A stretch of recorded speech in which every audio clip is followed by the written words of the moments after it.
The lecture hall went completely silent the moment the professor's folder slammed onto the desk. The sound echoed like a warning shot. A young girl sat there alone. She didn't look up, didn't react, just kept staring at her notes as if the world outside them didn't exist. He walked slowly toward her row, each step deliberate, like he wanted everyone to feel what was coming next. Then he stopped right in front of her desk. A few students let out small laughs, the kind people make when they want to fit in with power. The girl didn't respond, not even a blink. That silence irritated him more than any argument ever could. What is this? Scribbles? Random theories? You call this research? Still nothing. And that was when her life quietly began to break in front of everyone.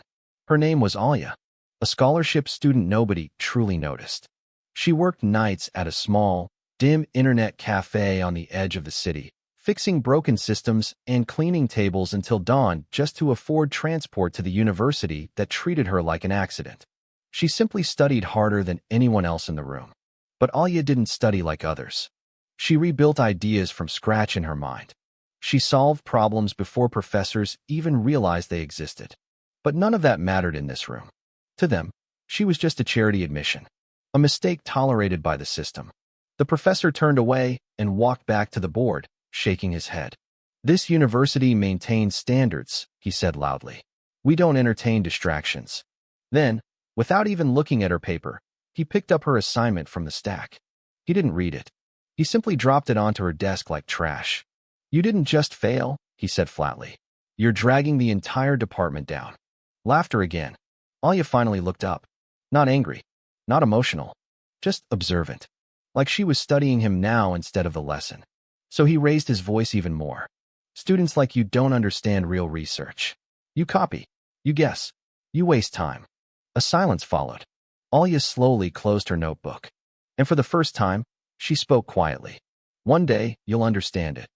The professor scoffed. Excuses. But something in her tone lingered longer than expected. But something had already changed. That night, Alia returned to her small rented room above the internet cafe. The building vibrated slightly from the old machines downstairs. Rain tapped against the window like a slow countdown. She opened her laptop. Cracked screen. Low battery. Barely functional. But inside it was something no one else had ever seen properly. A project she had built alone. Late nights. No supervision. No guidance. Just pure logic, memory, and intuition. An advanced predictive energy distribution algorithm designed to optimize national grid systems in real time. Something far beyond student level.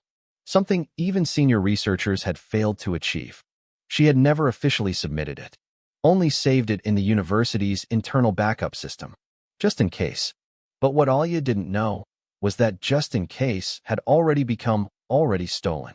Inside the university's hidden research network, her algorithm had been quietly copied months ago, rebranded under a senior research team, cleaned, edited, renamed, her name erased completely.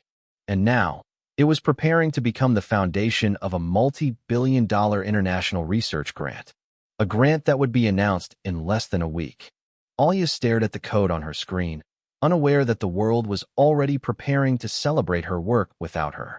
The next morning, the atmosphere in the university felt different. Heavier, tighter.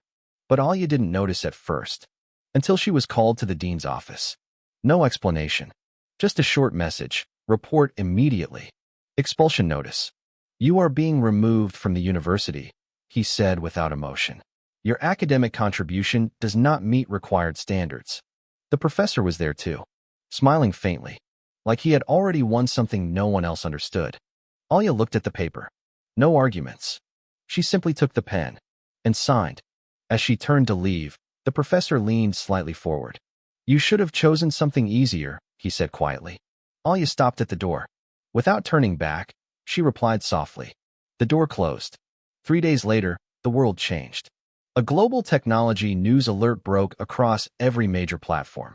Revolutionary AI energy model discovered. Sparks international investment war. Energy corporations froze decisions. Universities began analyzing the model. And then confusion spread. Because no one could verify the original author. No academic trail. No official credit. Just a nearly impossible system that seemed to appear out of nowhere. Then someone found it, hidden deep inside metadata logs. ALY_internal_build_07. The internet exploded. Inside the university, panic spread faster than fire. Meetings turned into shouting matches. Servers were quietly shut down. The professor laughed nervously in front of colleagues. This is a misunderstanding, it's just coincidence. But even he didn't believe his own words. And the university's biggest research grant? Suspended. Reason: intellectual property fraud. Outside the gates, reporters gathered like a storm. Students who once laughed now avoided eye contact. And Alya's name started circulating everywhere. Who is she? Why was she expelled days before this announcement? Did the university steal her work? Meanwhile, in a small room above the same internet cafe, Alya watched the news on her cracked laptop. No shock, no excitement, just stillness, like she had already lived this moment before it arrived. Media cameras lined the walls. Government officials filled the front row. And at the center of it all, the professor. Sweating now, uncertain. Then the doors opened. Alya walked in. Same backpack, same quiet steps. But the entire room shifted the moment she appeared. Every camera turned. Every whisper stopped. A federal investigator stepped forward. Confirm your role in the development of the energy optimization algorithm. Silence stretched. Alya looked at the professor, then the dean, then the audience, and said, yes. One word, and everything collapsed. Screens lit up behind her showing original timestamps, server logs, and untouched source files. The truth unfolded in seconds. The professor stepped back, but it was already too late. Security escorted him out as cameras captured everything. The dean lowered his head. The university's reputation cracked in real time. Millions lost. Grants frozen. Careers destroyed. But Alya didn't react. No smile. No victory pose. Outside, rain had started falling again. A journalist called out, "What will you do now that the world knows your name?"